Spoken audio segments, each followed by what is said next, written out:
It's 3 minutes past the hour, which is our starting time. It's so good to see you all. Thanks for being here.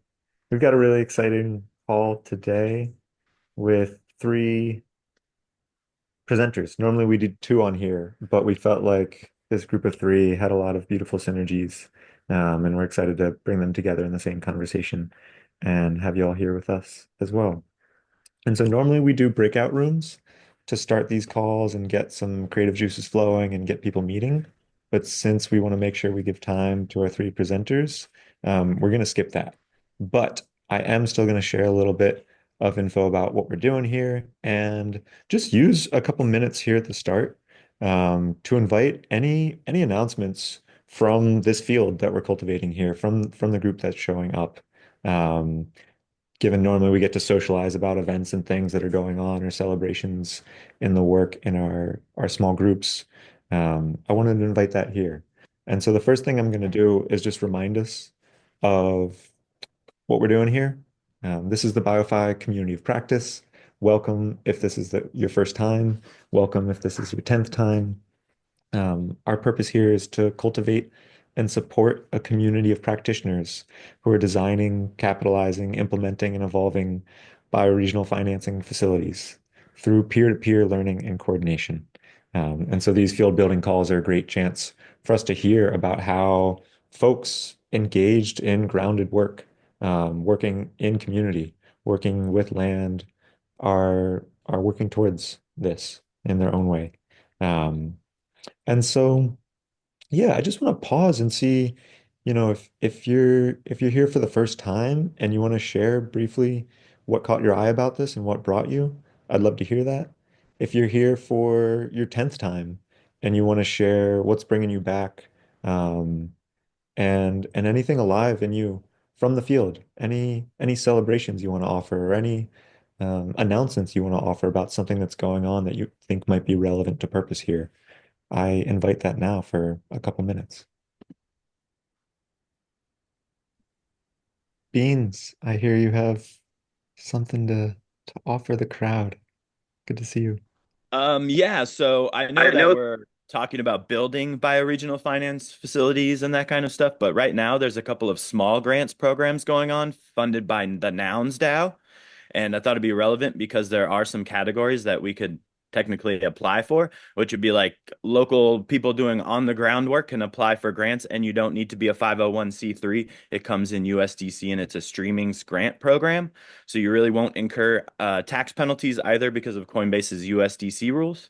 But it's through flows.wtf and vrbs.build.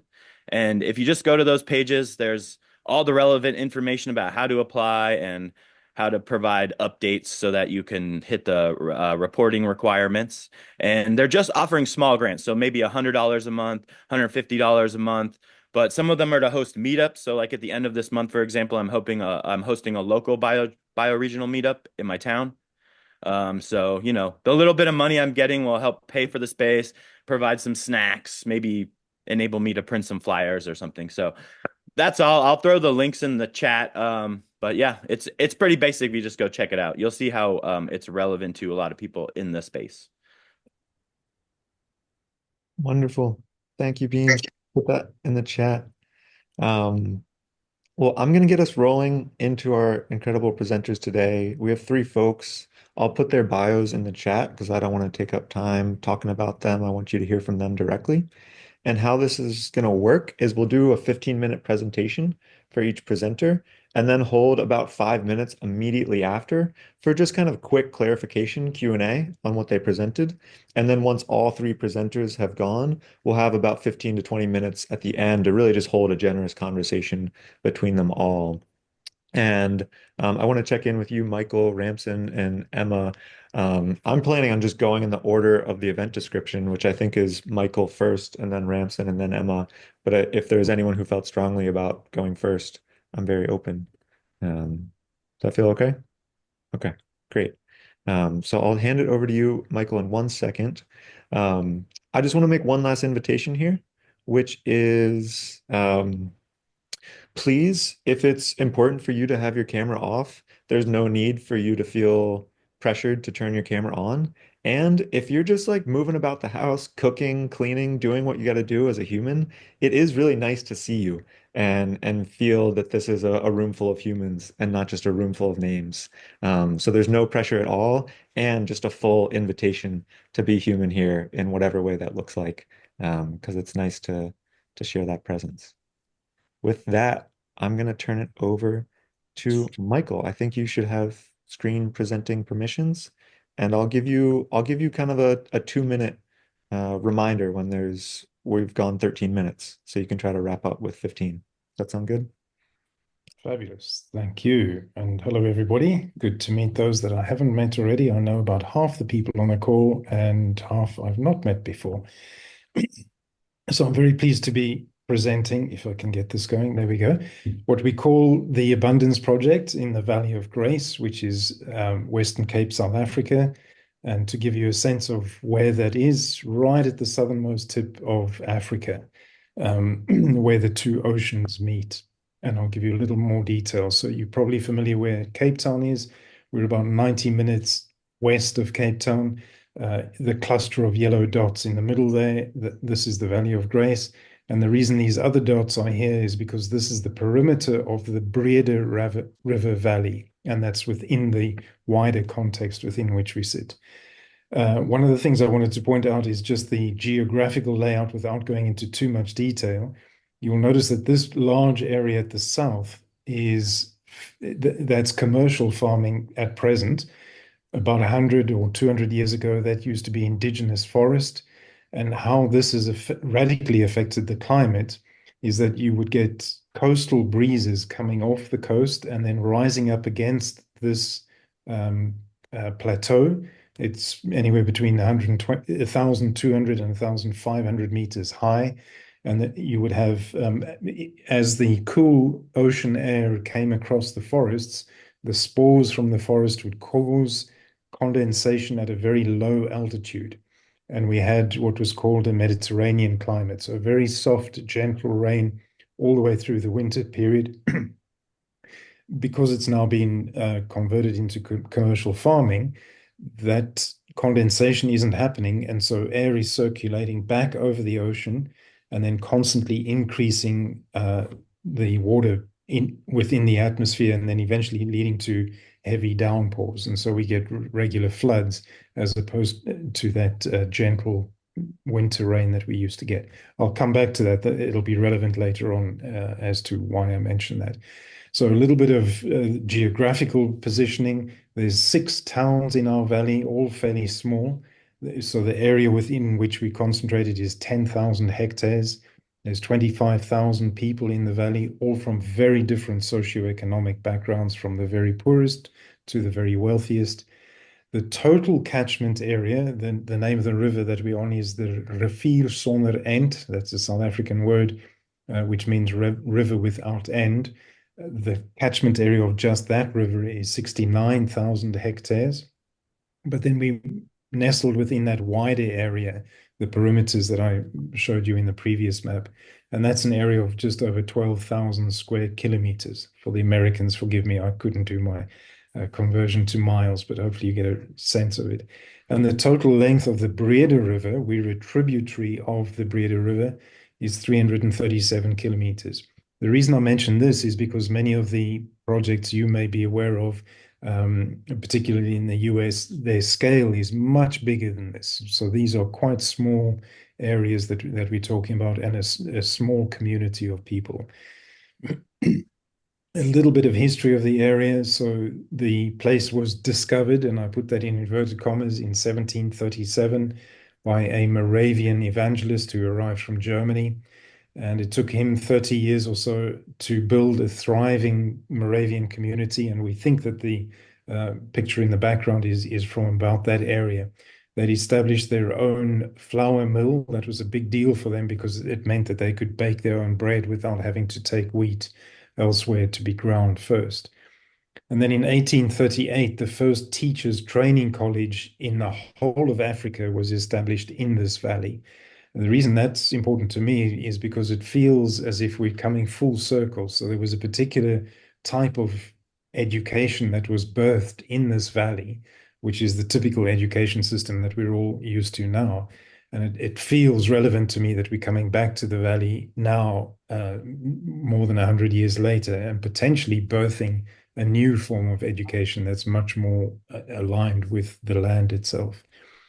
Then some very negative things happened for those who may be familiar with South African history and apartheid and so on. It started in 1913 with the Natives Land Act, which prohibited anybody that wasn't white from purchasing land anywhere in the Southern African region.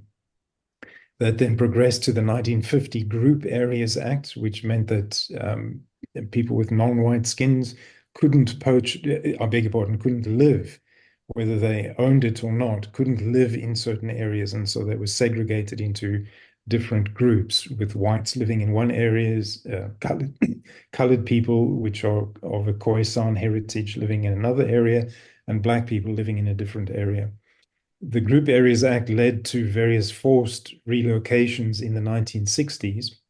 And the reason this is relevant to the work that we're doing in the valley here is because there's immense racial tensions, because many of the Khoisan heritage people were forcibly removed from land that is now occupied by white folk. And as soon as you come in and proclaim that you have something that you want to do for the betterment of the environment and the people, because your skin is white, there's a deep resentment. And so we're in the process of going through a deep forgiveness process on both sides. And we can go into some detail on that, but this particular issue has been the biggest stumbling block in all of the work that we've done. And there've been some steep learning curves to go through that process. Just to zoom in a little bit here, you can see the 6 settlements. This is Greyton, which is the wealthy white area. This is Genadendal, which is the place of the original Teachers Training College, and this is an original Khoisan settlement. And then there's smaller settlements all the way along here, along this valley that we find ourselves in. Without going into detail, there's blue areas and green areas. The blue areas are where we're slowing down the water because it comes running off the mountain very quickly and ends up in the river, as you know, washing off topsoil and all the rest. So those are intended to be areas where we slow the flow of the water and basically allow it to seep into the land as much as possible. And then the green areas are areas where we'd like to restore the original forests that caused the condensation of rain at a lower altitude prior to it hitting the mountain. The mountain is just to the north of these 2 settlements. We're right in the foothills of the mountains. So that hopefully just gives you a little bit of a lay of the land. What has been happening since COVID is very slowly there's been increased communication between various groups. Yeah, I'm also Matt. Yeah. There we go. So because of COVID, more coordination between the groups. So we started with Valley Food Gardens in 2020. In 2023, we managed to get all of the church leaders in the valley together for the first time. Very many of the churches wouldn't even be seen in the same building as the others. And so this was a big deal for us to get each of those people in the photograph are representatives of various churches in the valley. And then in about mid-2024, we managed to get each of the people in that photograph represent a particular initiative through the valley. So whether it be early childhood education, whether it be food gardens, animal welfare, there's a whole range of activities and initiatives represented in this photograph. And again, it was the first time in recorded history that we can find anyway that these groups had all come together, and we've got an organization that's taking us through a very specific process to bring the community together. So we've had 4 of these workshops already. Progress is slow, but at the same time, getting everybody together has been phenomenal. So rather than spending too much time on the projects and so on that we're doing in the valley itself, because of the audience that we have here, to talk a little bit about the funding and the things that we've attempted already. And I wish I had some good news here. None of it is brilliant, but we're making small progress step by step. So the first is just very small issue-focused funding. So if something breaks or if a teacher is uh, retrenched or put out of a job, very simple things like this, the community does come together very quickly and raise funding for it. But it's all symptomatic, as I'm sure you all have seen. It doesn't really resolve anything. It fixes one particular issue, but not much more than that. So generally, the wider community are pretty good at these small funding coming together quite quickly to raise funds when we have a small issue, but not so good on when it's a much larger systemic thing. So I've spent a lot of time in the family office space. It was about 3 years that we had various engagements with numerous family offices who, sadly, in my opinion, say the right thing and then don't deliver at all. Very little that came from family offices, despite them saying the right words and providing the intent that they do want to support this kind of community development. A third one that I got very excited about, we have something in South Africa called the Climate and Disaster Resilience Fund, which is all of the large insurance companies who came together saying we better do something because there's quite a few payouts. Numerous conversations with them over about 18 months, and then eventually realized that, well, the insurance industry are driven by disasters. Nobody's going to pay their premiums if disasters aren't happening. And so, although they came out with all guns blazing, saying that they want to develop resilience, we found out fairly quickly that that's actually not what they want to do at all. They quite enjoy the fact that there are fires that rage through and floods and all the rest because it keeps their premiums high. And obviously, premiums are the number of premiums at high prices is related to their bottom line. So that was a very disappointing journey with them. And then the final one, which is still ongoing, and I'll spend a little bit of time on this, and then I'll wrap up. I'm not sure how much time I have left. But in the valley, we have quite a unique, thank you, Tyler. We have quite a unique layout in that much of the land is still in a land trust. And I won't go into the history, but basically, the original purchaser of the farm more than 100 years ago placed a certain portion of the land into a land trust. And so what we've been attempting to do is tokenize a portion of that land. And what we mean by that is putting a token into a stewardship perspective rather than an ownership perspective.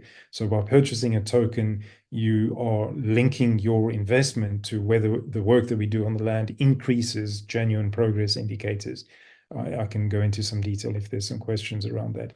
Now, what we did is internationally had numerous discussions with a whole lot of initiatives that have attempted this. All of those initiatives came at it from a technical perspective or a Web3 perspective, a blockchain development perspective, and invariably hit glass ceilings when it ran into various legal issues. Now, through sheer coincidence, I don't believe in coincidence, but we came across a legal firm in South Africa, of all places. And I say that because we'd been all over the world looking for kind of the best practices. But we ended up coming back to South Africa where we came across a legal firm that spun off a Web3 development arm. This is relevant because they came at the challenge from a legal perspective and they understood all of the legal challenges and had managed to overcome them. And we got fairly far in our conversations, couldn't continue because the listing fee was $26,000, and that's just something that we cannot justify at the moment. So if there was any kind of ask in this call, it would be for somebody to fund the listing fee of tokenizing this piece of land that we have. Only because your leverage on it is so much more. For $26,000, you could do a certain amount of land regeneration, you can plant some forests and all the rest. But with us being able to get the tokenization of this piece of land right, including all the legalities behind it. And once we've done it on this relatively small piece of land, there's almost 2,000 other hectares, 20,000 other hectares that we could do the same thing to. And the amount of funding that could be unlocked through that process is leveraged far beyond what you could normally do with a fund of 26,000. So I'll stop there. I could carry on about grants and so on that we've applied for and been very unsuccessful. Generally speaking, I've not yet found any funding mechanism that allows us to do the kind of work that we're attempting to do in the Valley. I should have started off by saying that our objective is to create a prototype because of the geographically bounded area that we have here and the relatively small number of people, to become a living laboratory of off-capital living arrangements. So that's different kinds of economies, or incentivizing all kinds of regenerative activities. So I'll wrap up there. We've tried many things and we still haven't cracked the nut. Here to learn, obviously, in the BioFi financing space, to see what initiatives are underway, and if there's anything that we can contribute to the learning process, we're here. Thank you, Tyler, and thank you everyone else for hearing us out. Thank you, Michael. This is great. And if you're comfortable, we'd love to share out these slides afterwards along with the recording. So yeah, I want to open the floor for any questions on what Michael just presented, knowing that at the end we'll have time for a whole dialogue with all three presenters. But yeah, any quick reflections or questions are welcome.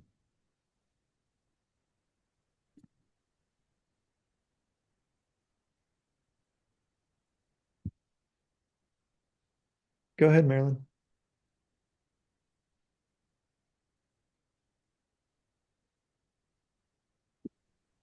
Is Michael, have you approached any individuals who would be willing to come forward with money for insurance and perhaps even work with a bank to underwrite these initial costs?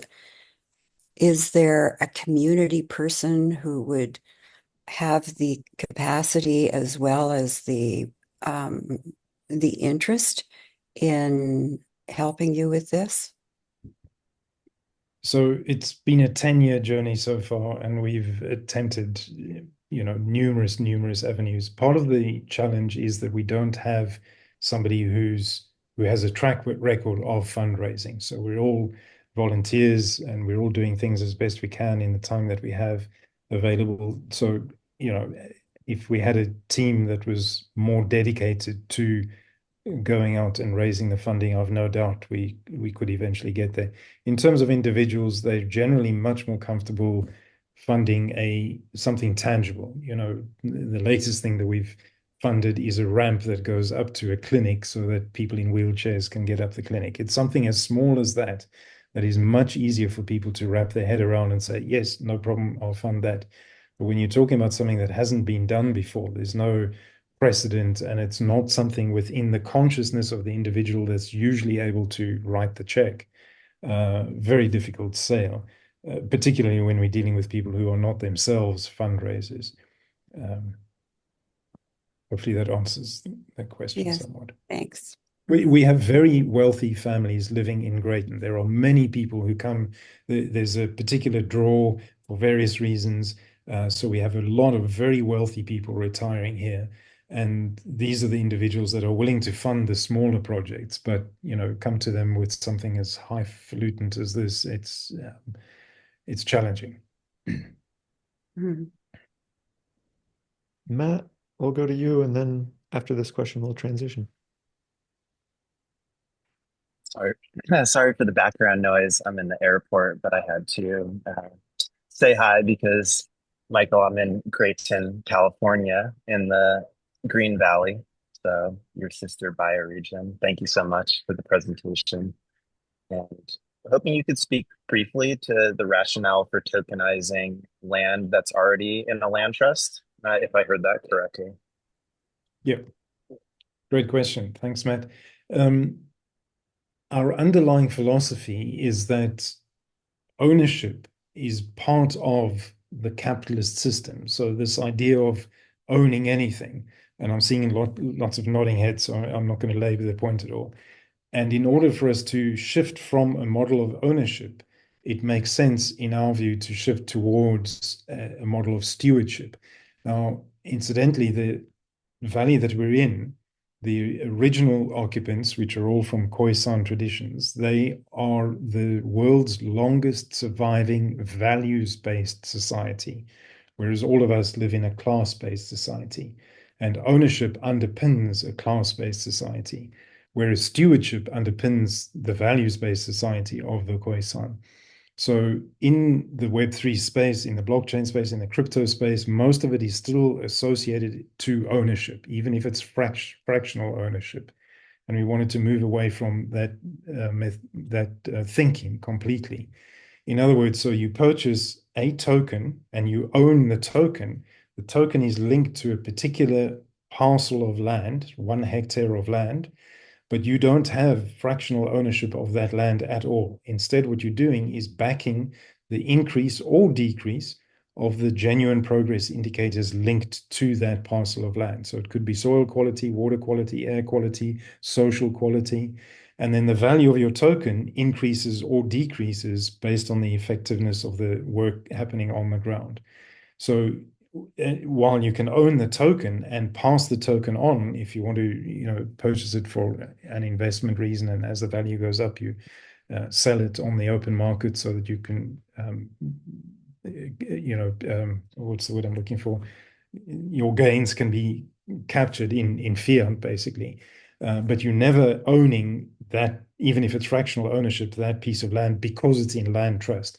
So part of the reason for starting with a land trust is that the land itself has been placed into a stewardship model. It can never be sold again. It can never be owned by anybody. So you're protecting the land prior to you even doing the tokenization exercise. We're covering some pretty vast concepts here, so I'm hoping at a high level that makes sense to you. It does, and I do a lot of work with trusts. I thought that I heard you say that it was already in a land trust, so perhaps you're just adding a governance layer on top of the land trust to change how people can interact with it. So maybe I can clarify that quickly. It is already in a land trust, and it's the wrong form of land trust because there is still a sense of ownership to it. So you actually put a separate form of governance in place. Spot on. I think you've got it there. Thank you. Thank you. It's complicated stuff. We're working with an environmental lawyer who's helping us with this. It's not easy. David, I see your hand, and to make sure we get through all the other presenters, I'd love you to hold that and maybe come back to you at the end. But I do want to turn us over to Emma now. Thank you, Michael, and thanks for those questions, Marilyn and Matt. So Emma, I'll put your bio in the chat. Thanks so much for being here. Do you want to present screen?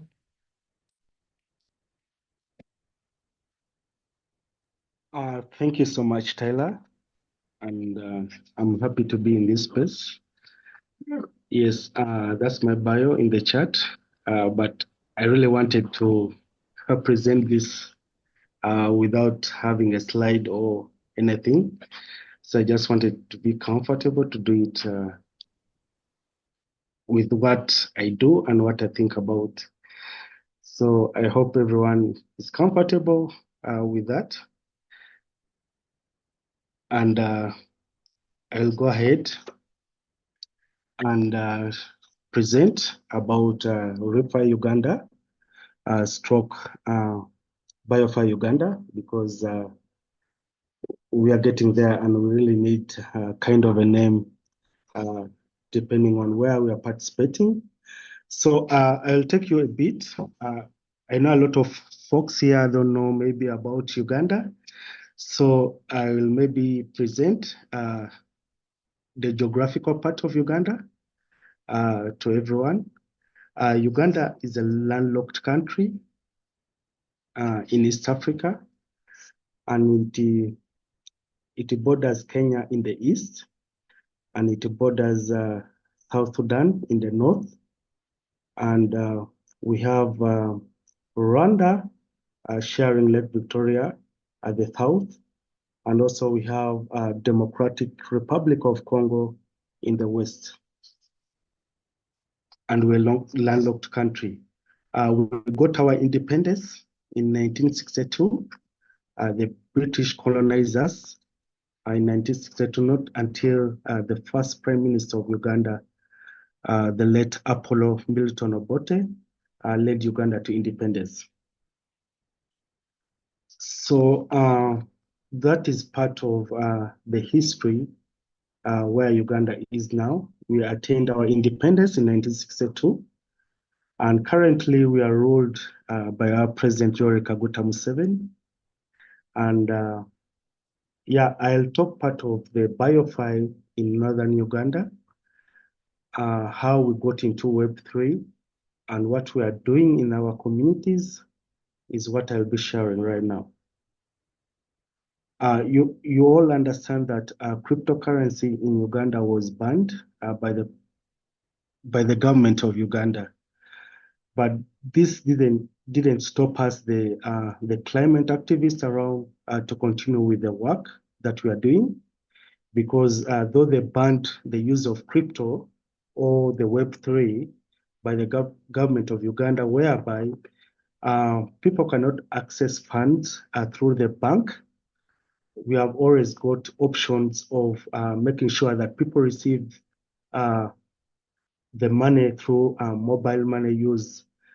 So we as Refi Uganda, we are really in the northern part of Uganda, where we are really doing our work with environment, and we have been able to do this with All for Climate DAO, which really impacted a lot to us to teach people about the usage of Web3.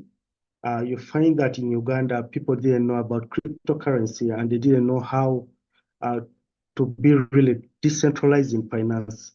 And it has been really a challenge to us to make sure that we have Web3 education to the community, to the rural farmers, to the students in colleges, students in universities. And with this kind of connection with All for Climate, we had initially planned to open so that we can have like a community that that can come together to see that they can support Web3 initiatives. So we have been getting funding, number one from CELO, from All for Climate, and from Gitcoin. With the support of Gitcoin, and also now BioFi Pathfinders, we participated in the last round of Gitcoin. In the previous second round of Gitcoin, we are able to educate the rural farmers on how they can use tokens, currencies, to support them in farming, and to be able to support themselves in a decentralized way, whereby there's no mechanism to be on the bank, which has been a challenge. You find when someone sends money from Europe, from, for instance, the global north, it's really a challenge money to reach Uganda. It can take like 3 weeks. And we found like having a decentralized economy or finance, which is really owned by the community, could ease whatever we are doing about climate change.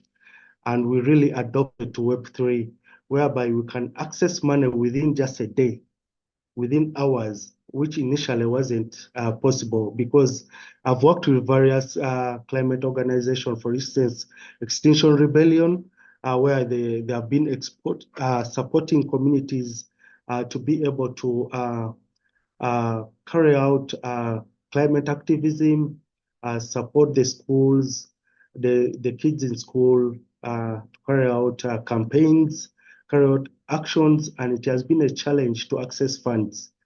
So with this crypto and Web3, we really got comfortable to be able to start building communities where we tokenize our currency and be able to support the farmers. We were in partnership with World Vision, for instance, and people, they really wanted to support farmers, for instance, last year. But the farmers didn't know anything about using crypto, using Web3, and they really wanted someone who really had the knowledge of Web3, and indeed I stepped up and we are able to educate around 5,000 farmers in northern Uganda on how to use Web3. And this is a process because most of the farmers, most of the stakeholders in Uganda, they still have a challenge, and we were able to build a Web3 academy whereby we can have a trainer session to train trainers in the rural areas, the farmers. So we empowered to train trainers on usage of Web3 in the last round of Bitcoin, and we were able to teach them and also open up MetaMask accounts for them so that they can receive money and be able to carry out their activities in the rural areas. And when we learned about the Pathfinder support, regional finance, we are now planning with this Gitcoin to make sure that we set up rural communities whereby we can build a decentralized finance where we can have a support for a software whereby every farmer can use that software to be able to access funds and also to carry out their activities in these bioregions of northern Uganda. And it's a challenge. For instance, we don't have most software engineers, and this is something that I would seek help from the community and to everyone who is here. If at all we can have an app in northern Uganda that we can use to use our crypto, whereby in case someone wants to access funds or to do something, to buy something, they can be able to do it through the app. And it's something that I really want support on. And also to set up saving schemes. You find that Uganda has a population where 80% are youth, and most of the youth are jobless. They have nothing to do. Especially in northern Uganda, we had a war for 25 years by the Lord Resistance Army, where many homes and people were displaced in ID camps, internally displaced camps, and we want to empower them that this is not the end. We can still do this with the usage of Web3. We can still empower them.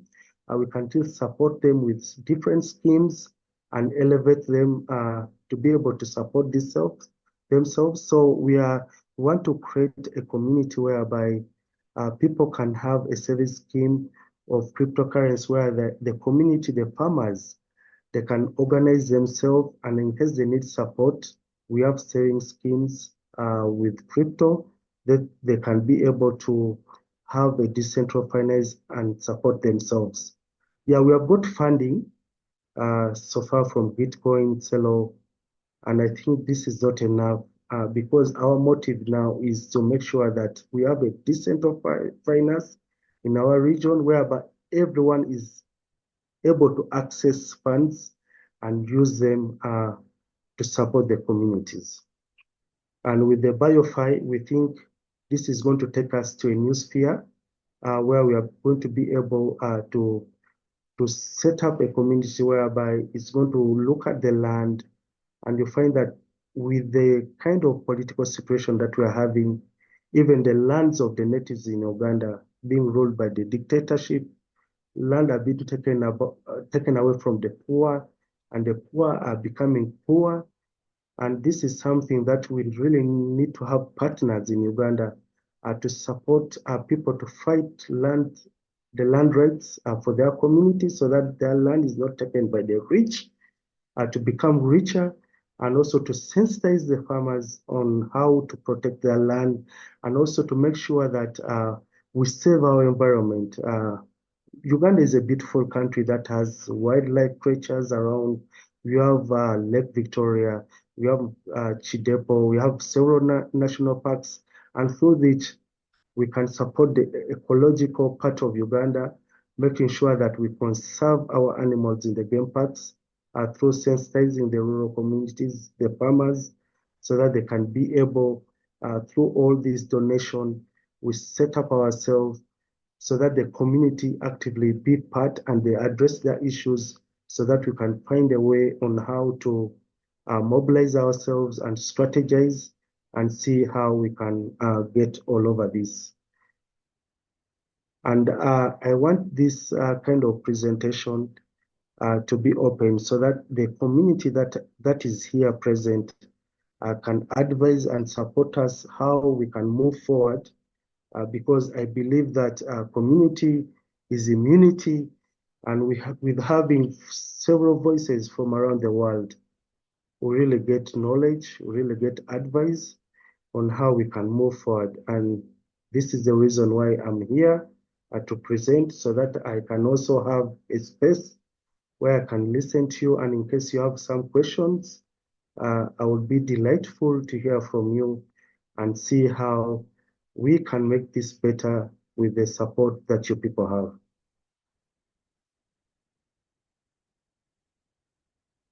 Thank you. I'm complete. Amazing, Emma. Thank you so Yeah. much for being here and sharing that all with us. Really appreciate you taking the time, and I Yeah. there can be value that flows your way from this as well. So yeah, open floor. Any questions, any reflections from the crowd for Emma? Marie, go for it. Hi. I wanted to ask a couple of questions, but first of all, to tell you, what's your name again? I've got to get it right. Emma Ali. My name is Marie Angel, and I have been to Africa quite a few times. I traveled from the south of Nigeria all the way to Niger in 1995, and then I came to South Africa.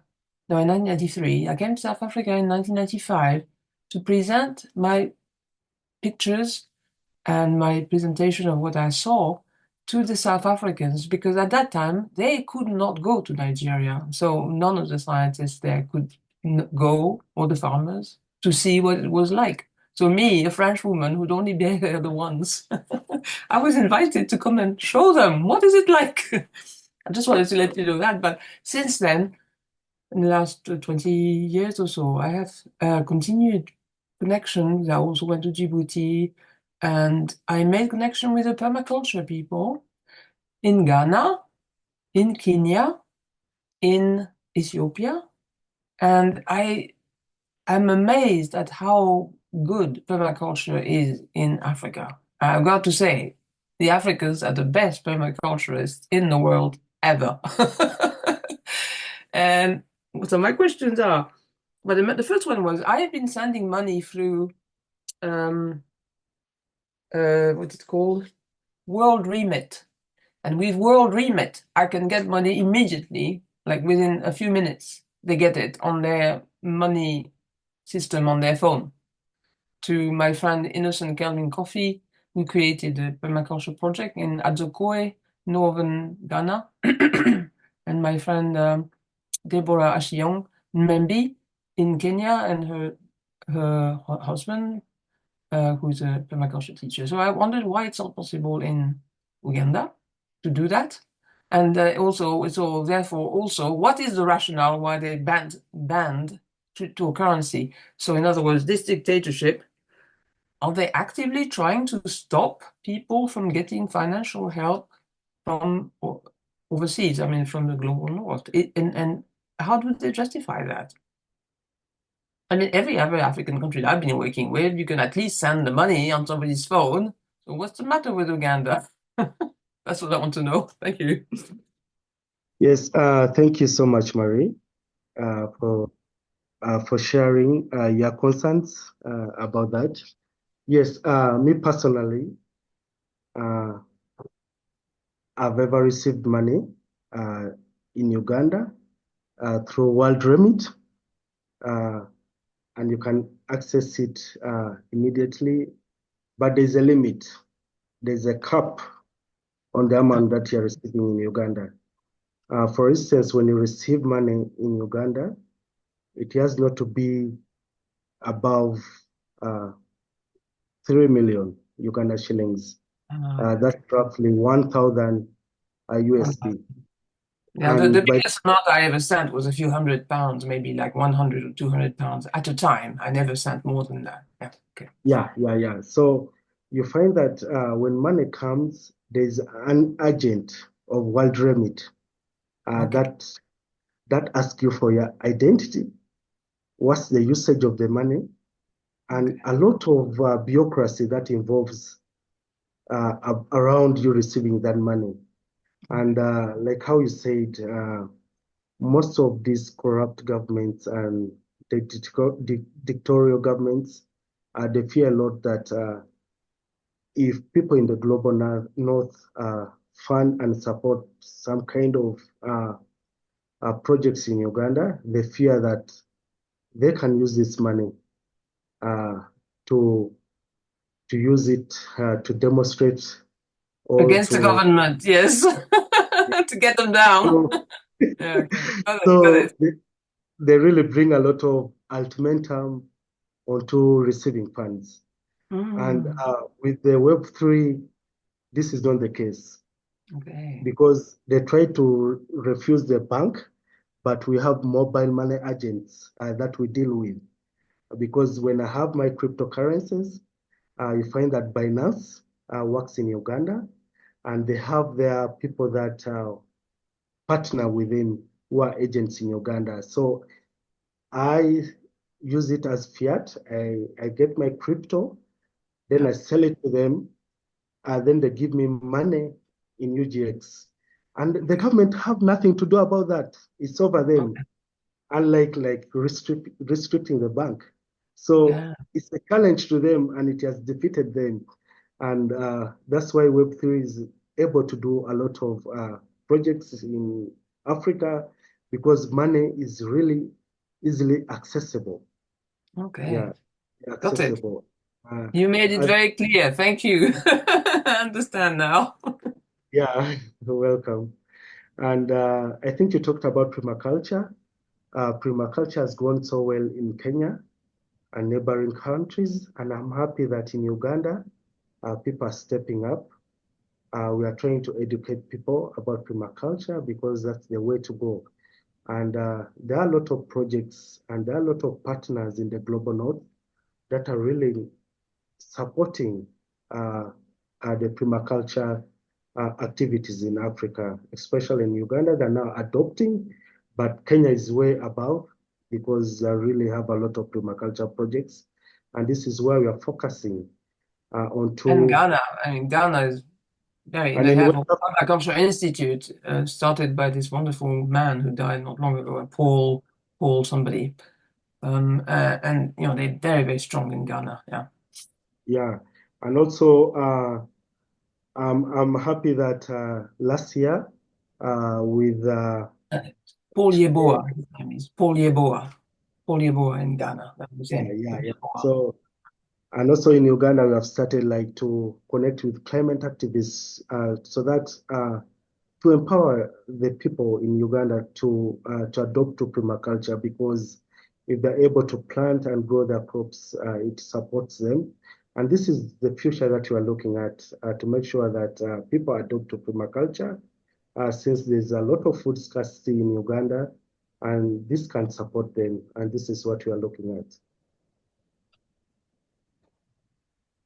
Thank you so much, Emma, and thank you for the great question, Marie. That was very insightful.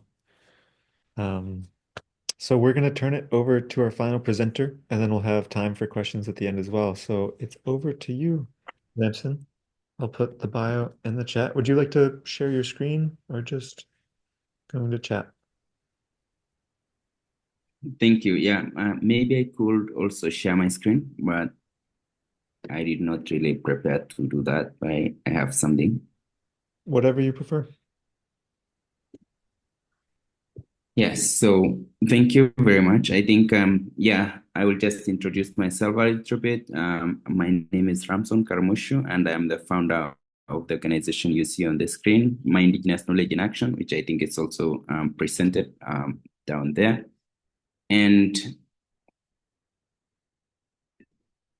yeah, part of Yeah, my community is the Maasai, and I come from the northern Kenya. And the Maasai are many different communities or sub-tribes, and I come from a small sub-tribe known as the Ilingwesi, which can be translated as the people of wildlife, where the IL stands for people and Ngwesi means wildlife. And yeah, I'm the founder of my Indigenous Knowledge in Action, which is abbreviated as MIKIA.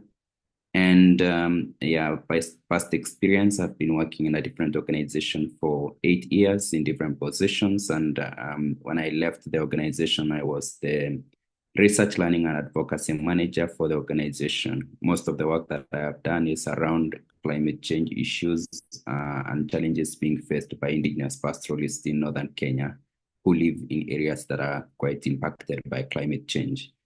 And yeah, other obligations that I have is around Indigenous issues, around negotiations, where I participate a lot in the Convention on Biological Diversity, where we negotiate under the International Indigenous Forum on Biodiversity. And I mostly follow the biodiversity finance, where we're talking about decentralization of finance to directly reach the Indigenous peoples on the ground. And yeah, this is through like talking to organizations that have the organizations that have funds for biodiversity, such as the Global Environmental Facility. And yeah, a part of direct financing is about what the finance is going to do in the indigenous lands or at the ground. Plus where the finance go, because Indigenous peoples are all over the world and they face quite a lot of challenges that are similar, including in developed and developing countries. And in some cases, we also find that there is some kind of biasness when it comes to finance access in terms of regions, as well as ecosystems, where we see a lot of funding going to areas with a lot of biodiversity and neglecting areas of less biodiversity. But according to Indigenous issues, of course, we say the ecosystems are interconnected, and when you neglect one, it will of course affect the whole ecosystem. And as well as the bureaucracy in finance, because we have a lot of asks when it comes to funding going down to the ground, and we have also done quite a lot of assessment, including the small grants program, where Indigenous peoples can only manage to access small grants and not the big grants.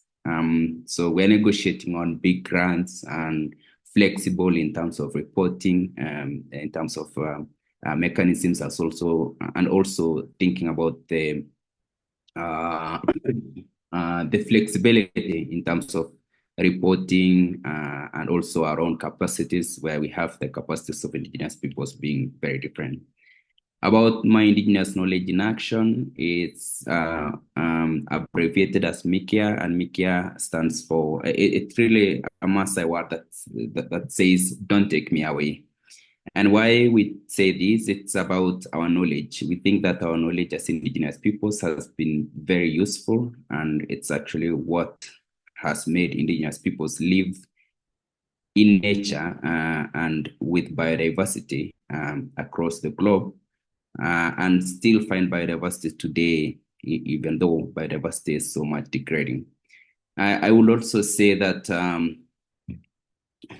why we think that the Indigenous people's knowledge is something that needs to be documented is that Indigenous peoples, they have their own ways of passing knowledge, which are so much affected in different ways, and that if these ways are not protected, then we will continue to go to school and forget our own our own way of passing knowledge from one generation to another.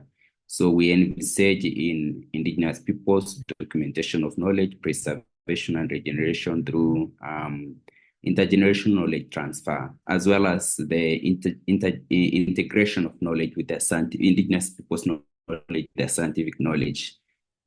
This picture is my landscape where I come from, and it's sometimes something that really makes me so empowered to really continue working with the communities to make sure that our land remains like this and remains sustainable in a way that we will continue to have biodiversity in our areas to support our livelihood in the coming years. And yeah, we have challenges that we face, but as Indigenous peoples, we always say we remain resilience like a donkey or resilience like a camel. And that's why I use this picture every time I look at it. I took this picture in a very, very remote area, far away from where we live, where Indigenous peoples migrate to look for pasture in areas where they actually face more challenges when it comes to conflicts because they interact with other communities in the landscape. And, there are quite a lot of things like, of course, accessibility, remoteness in terms of you can't even reach them using phones. And there are also a lot of conflicts with other communities with guns. And of course, you see people dying, even not being noticed in their own communities. And it's really a big challenge. And what we are talking about is use of different lenses in terms of what we do. And in the work that I'm trying to do is to document our own stories as Indigenous peoples, as well as minding our own Indigenous heritage. Identification is also something that Indigenous peoples identify ourselves in different ways. And I'm very proud about the Maasai identify ourselves. It's something that we don't lose. If I am a Maasai from Northern Kenya, if I go all the way to Tanzania, I can even use cows to identify my own community and my own clan, even without talking to the people. So there are things that we need to document to just make sure that we remain having them and it will help our generations in future. And of course, our traditional knowledge is so important. And we have also started in a number of projects in this work. And some of the projects that I'm already doing, of course, one of it is decolonizing human-wildlife conflicts. And there are quite a number of things that made us to do this work and also to name the project like decolonizing human-wildlife conflicts. One of the things is that we're using so much in terms of scientific knowledge to prevent human-wildlife conflicts and forgetting the Indigenous people's knowledge that has been used over the years. In the area where we documented this project, the scientists did not really support the communities to control the human wildlife in any case. Actually, is they increased instead of decreasing. And this is through fencing of land for conservation, where the big elephants in the land, their corridors were cut and they could not migrate through the landscape the way they used to go. And this exacerbated the conflict between communities, between humans and wildlife. And the other thing is about the knowledge is also not respected and being promoted. It's in a way that the Indigenous peoples are embracing other ways of knowledge, such as using bullets or blanks. And all these are things that wildlife can get used to. And then the other thing is in Indigenous taxonomy, we're trying to develop an Indigenous guidebook where we have the Indigenous people's connections with nature. Like, for example, the way Indigenous peoples connect with nature differently in terms of plants, animals, and also the other taxonomy, like the stars and the sky. There are ways that we read and interpret and predict what is coming. And, when using too much science, of course, we will lose quite a lot of this. And then the other project that we are doing is about Indigenous knowledge in zoonosis, where we are trying to see how the Indigenous peoples in their way understood the movement of diseases from wildlife, livestock, and people, and also the Indigenous ways of controlling, and as well as the the impact by the civilization where we're using now medicines more than anything else. And then the other thing is about our goal. And what we want to do is enhancing self-determination for indigenous peoples. And then the other thing is enhancing indigenous lifeways and institutions. And in this way, actually, indigenous, our workers, MIKIA is to really work on communities. One of the projects that we are doing is to start indigenous learning centers where we make sure that the community document their own knowledge, keep them in the centers, and they use the centers as a way to transfer the knowledge from one generation to another, and as well as a linkage between the elders and the young generation. We are currently working with 2 communities to come up with the maps, and the maps that we are coming with is to also spot all the biodiversity degraded areas that have less in terms of water access and things like that, to make sure that all this is documented by the community, and we continue to implement all these programs in terms of regeneration of biodiversity. And all this is to combat climate change, and working with women also to make sure that the funding we mobilize goes directly to these women. And also the learning centers can also work as their national, their museums where people can visit and pay them, as well as stay there for some economic environment. So strengthening indigenous cultural governance systems is also something else that we think it can help us to be more resilient to the landscape, of course, with intergeneration of scientific knowledge. And we have quite a lot of projects that also that we can benchmark and say that this is really working in Northern Kenya. And then the other one, this is the intergeneration of knowledge, and then the economic empowerment, which I mentioned, that the indigenous peoples can use the learning centers for different things. And then, thank you very much. If I can stop there, that's good. Or I can also show you one of the projects that we are doing here. Do you see that? It's loading. Yep. Sorry, it's through the internet. This is the kind of map on human-wildlife conflicts that we are developing. And I'm just using like different pages because we're developing a map of human-wildlife conflicts in my area, and where you see each and every case of conflict from around 1990s to date, where the conflict has happened and how those cases have been addressed.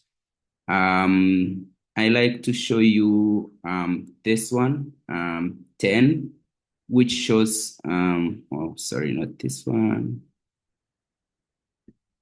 Yes, this one is actually one of the days when we were documenting on this project. There was a fence that was put around the school, and the elephants were trapped in a fence around the school, and the children could not go to school just because the elephants are trapped by an electric fence. So we were just trying to show how fences can also be, when we try to do human wildlife resolution through fences, it can also impact it negatively. Of course, this is just one of the things that I would say maybe we're doing it, but yeah, at least we want to develop quite a number of maps to show what challenges communities are facing, also to help them in policy advocacy. Thank you. Thank you, Ramson. Really appreciate detail there. Okay. Yes, and there's something maybe I did not mention. Our organization is so new. We currently do not have funding. Most of the work that I'm doing is voluntary. I'm not being paid by anyone. And yeah, if anyone has any kind of support, we are open to really collaborate with anyone who feels that this is something we can do together. We have a vision and we believe in it. So welcome. Thank you. Thank you, Ramson. Any questions or reflections for Ramson first, and then we can open it up with the rest of the time we have for more of a group conversation. So I know I'm going to talk again, but you can shut me up if I talk too much. It's just because I've been involved in Africa a lot, and I was going to miss this. Bean sent me a message, this is going on, so I just jumped in, and I'm so glad I did. So anyway, my friend, the question of the elephants, I'm very aware of because I've been working here under the teacher guidance of a woman who was herself born in the sub-Saharan Africa, as a daughter of a colonialist who created national park and all that. Her name is Dr. Mart Kylie Withington, and she has been working for years in South Africa and Zimbabwe with the whole process of teaching Africans themselves to train elephants, to help with agriculture. And it is an extraordinary project because there's not many people who have done that and shown that African elephants, contrary to what the received wisdom was, can be trained like Asian elephants and help the agricultural effort. So that is one thing I wanted to mention because I could give you all her contacts. She works mainly, as I said, in Zimbabwe at present, but you could definitely contact her. They've created an organization called WAM, We Are All Mammals, because she's an ethologist that works with horses, elephants, and she's worked with a range of other mammals. So there's one. The other is the question of the African elephant migration routes. When I did my expedition in Nigeria and Niger, which I mentioned earlier, my first understanding was, wow, all these borders, they are such a nuisance. Before colonization, there were no such borders. Even during the early parts of colonization, there were only British, French, Portuguese, and there were, again, less borders. It was much easier to travel because I followed in the footsteps of somebody who traveled during that time, and it was much easier for him than it was for me. So I was wondering how much your organization is looking into that. And the same problem recurs when looking at Victoria. I'm supporting this person I talked about, Deborah, and her husband. Um, um, and they are in Homa Bay, and Homa Bay regularly gets flooded when Lake Victoria rises. The reason that this happens is mainly because there are something like 5 or 6 rivers going into Lake Victoria. There's only one going out. That's the Nile. And the Nile is full of dams. And so if there is too much rain, there is absolutely no mechanism by which the dams could be opened all along the way in Sudan, Ethiopia, and Egypt to let the water out so the water would not rise, flood the entirety of Homa Bay, and just kill people, animals, and everything, which is a disaster every time.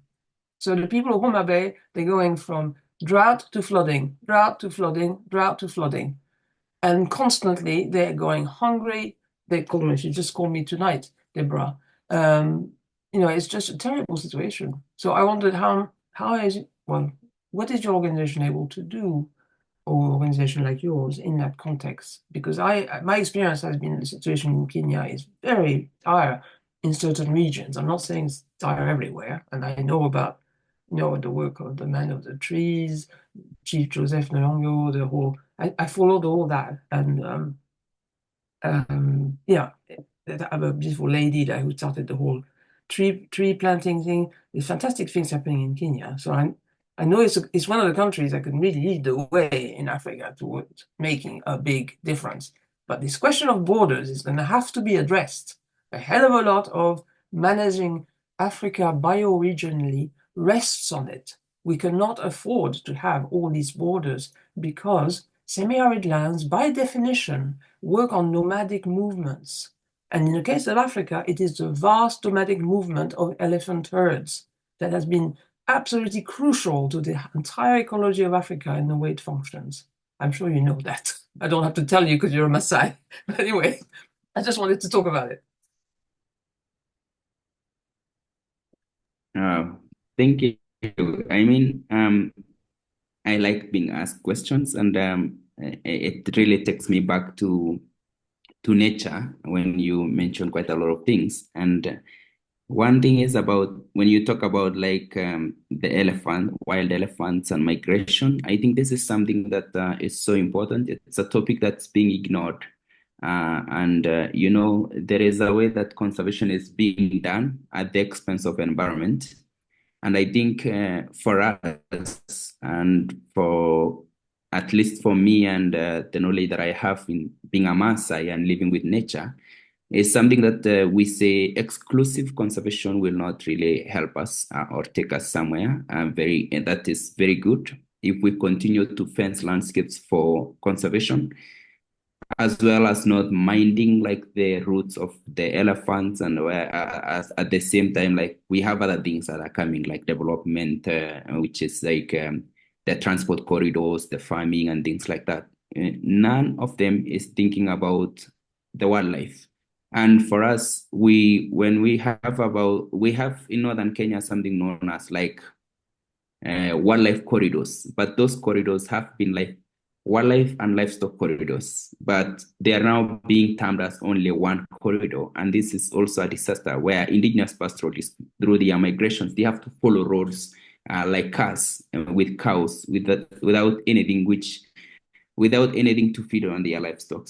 So migration routes is really very important. And not only the migration routes, when we were working on this project, we were interviewing elders, and one of the elders made us really feel like we are so stupid as people who go to school, because he just said that the people who are making all this work who look like this is the people who are going to school, and mostly doing people who are doing conservation and tourism. And they pointed a finger directly that we saw. Yes, this is true. They said, indigenous pastoralists, we did not have salt for livestock, and which is different from the salt of wildlife. In the same case, that's the same case with water. The water they used, which they scooped sand and used shallow wells, they leave the wells open for the elephants to have the water in the night. And for the small animals like rabbits or all the other, they leave their troughs filled with water, minding that there are wildlife that are coming to take the water. But when conservation came, they started giving salt and water to the wildlife, attracting them to nearby places where they can sit and watch, which they say this is changing the mindset of thinking of a wildlife. And whenever there's no grass in such areas like wildlife areas, they have to migrate out. And when they come to our areas, so they come to our homes to look for water. And again, they say, and which we also saw, is that we are becoming so selfish that the way we have been living with nature and wildlife is that when we provide water like a borehole for wildlife, we fence it and put electricity. So where do they get water? They become mad as well, because we feel like they are not important. They break the fences, they break everything, and then we are so mad at them, but we are the ones who are becoming selfish and not minding their interests. So I think the thing is, we just need to go back and talk about this, how we do all this together. They have a lot of knowledge, but we are not thinking about them. The other thing is about flooding. I like this because when you mention this, there is flooding of all the Rift Valley lakes in Kenya. And when we were doing this, of course, there are quite a number of things that contribute to this. One, yes, there's a lot of degraded landscapes, and which forces, like all the flash floods, go into the lakes. And one of the things that we can do through land regeneration to slow the speed of water and the amount of water that goes into these water bodies, I think can help a little. We're not saying that it's going to 100% help, but it can actually slow the amount of water that goes into the lowlands, which are the lakes and the oceans, by at least letting some water seep into the ground and let the vegetation grow. Quite a lot of projects that now we are trying to do in northern Kenya is control soil erosion and planting grass. And I think that is helping quite a lot in terms of how much water goes into the land, goes into the rivers, and cause flash floods at the downstreams. And there are quite also a number of things that we have also seen. We have done a project, a research project on development corridors, where we looked at the corridors that are being developed. For example, the tarmac highways between Isiola and Moyale. This is just like creating a sheet of like bare ground, which really makes the speed of water so high. And sometimes in towns, there is no control, and it's causing a lot of havoc in quite a number of places. We also have all the spots of where these problems are being faced in the whole of in the highway along the Isiolo-Mayale highway, which is northern Kenya. But we've done this project in northern Kenya and also Tanzania a few years ago, and yeah, there are quite a lot to share anyway. But yeah, Yes, things that we I didn't understand do address. exactly what DH something is with decolonization of human something conflict. What? Tell me again slowly what it says. Human decolonize human wildlife conflict. Oh, And why human we say wildlife. decolonize Yes, is wildlife. yeah, because we wanted to document the indigenous knowledge being used to control human wildlife conflict, to be used other than the scientific knowledge. So we're trying to decolonize the science that has been taking too much space Absolutely. now. I mean, that when you said that the old man was saying that we are stupid, I completely agree with him, and it is our school way of looking at things, and our Western school way of looking at things that's doing so much damage. You mentioned water points. Hey, Marie, I've I- seen it in I really Nigeria. It is appreciate your absolutely excitement. terrible what water points. I will just finish that. Water points damage that they do in Africa is stupendous because it forces the animals to stay in an area and they completely degrade the area, eating all the grass. And this has happened all over Africa. And I'm afraid that there's a lot of people who support all kinds of projects in Africa to give them water on that, who do not understand that. And Western colonization is still ongoing with funding the wrong type of projects. That's it. I'll Thank stop. you, Marie. I really appreciate your passion. I really do. I just want to make sure there's some space for other folks to ask questions. Yeah. But really appreciate the exchange. Any other questions here for Michael, for Ramson and Emma?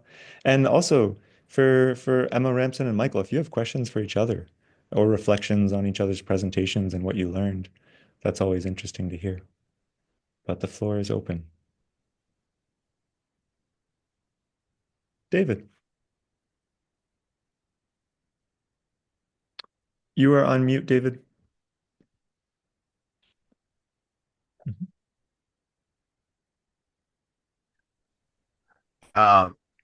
Yes, I just wanted to ask Michael, and I did put it in the chat, if there's any mechanism which is analogous to what we are using in the land trust movement here in the Ozarks to conservation easements, which is a middle ground between ownership of the land by the trust and ownership by individuals who are able to own the land, pass it down through sale or through a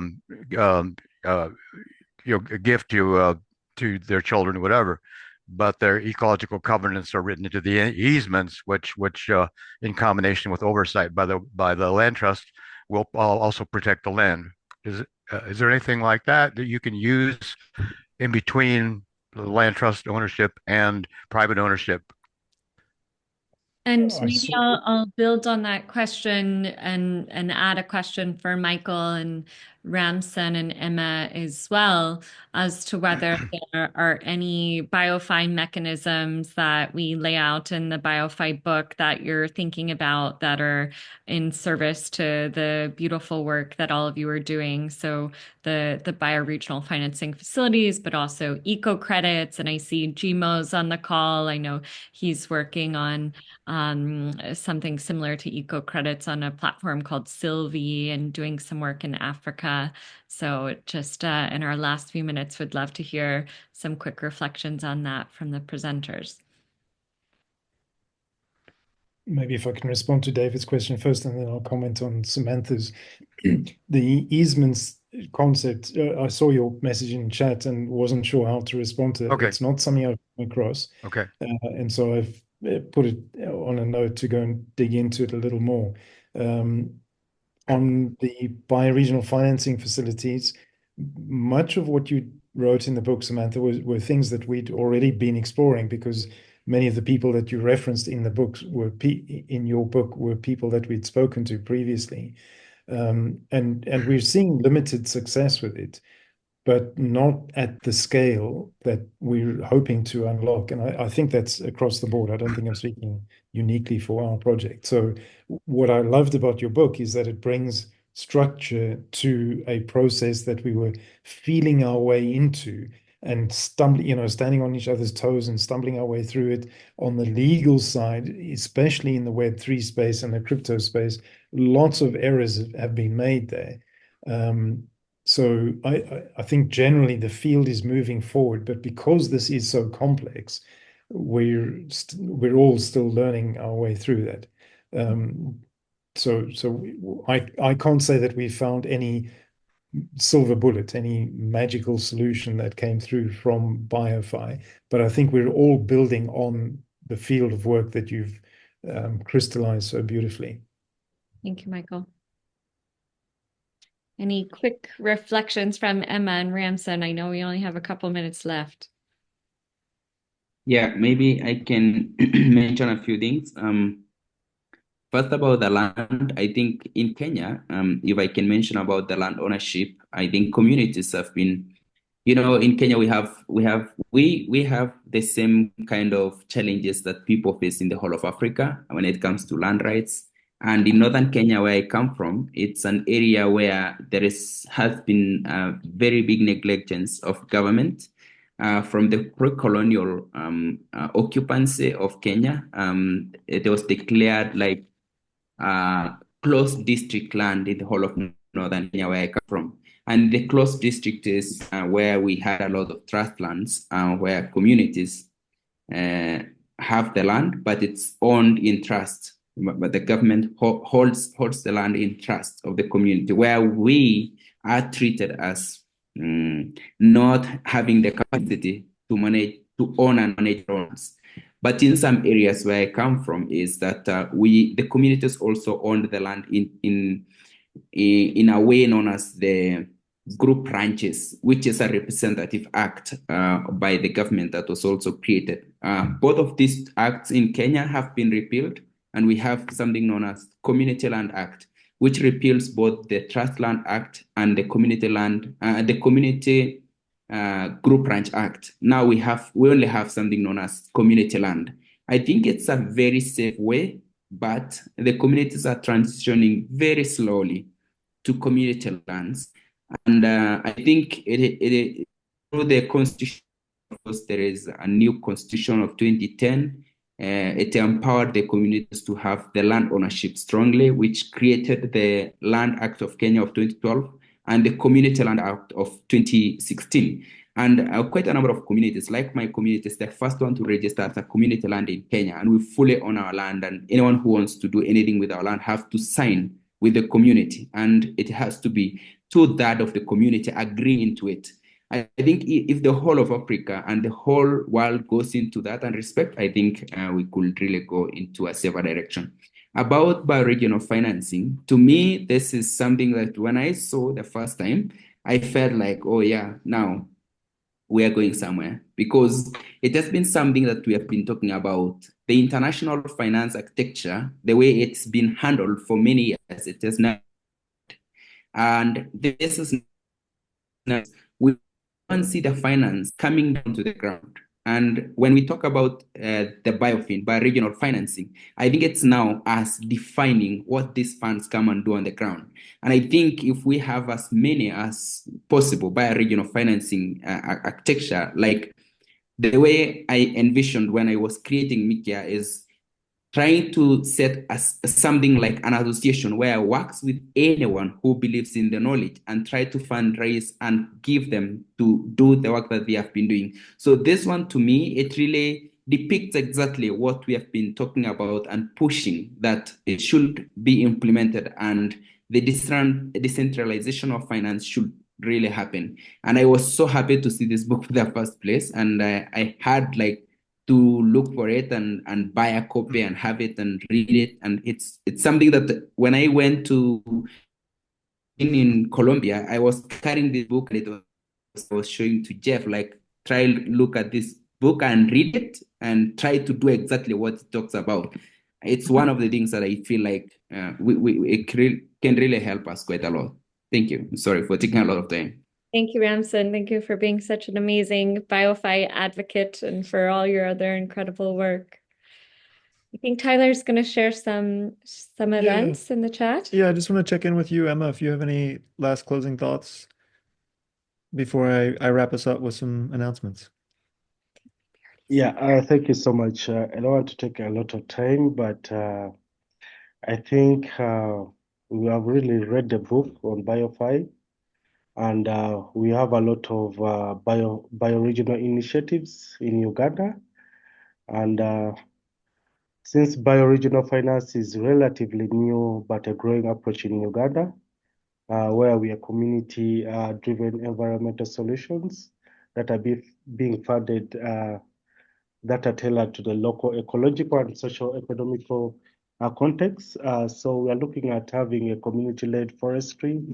I can call it the Forest Landscape Restoration Initiative that we are trying to have here in Uganda.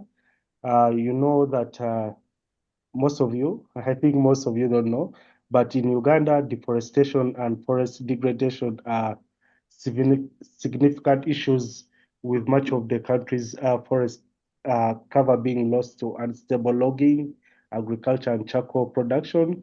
So the local communities that depend on forests for their livelihoods are facing increasing pressure to exploit these resources.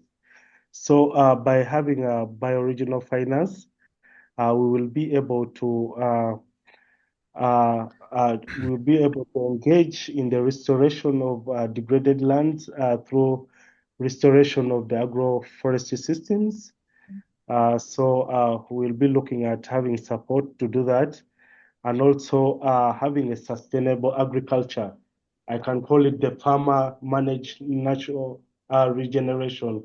This is a program that we really want to be having in Uganda because this is a critical area where bioregional finance can play a role in Uganda's rural communities by having the farmer managed natural regeneration, whereby we can find ways into making sure that we can manage the natural tree regeneration and integrating it with agricultural activities.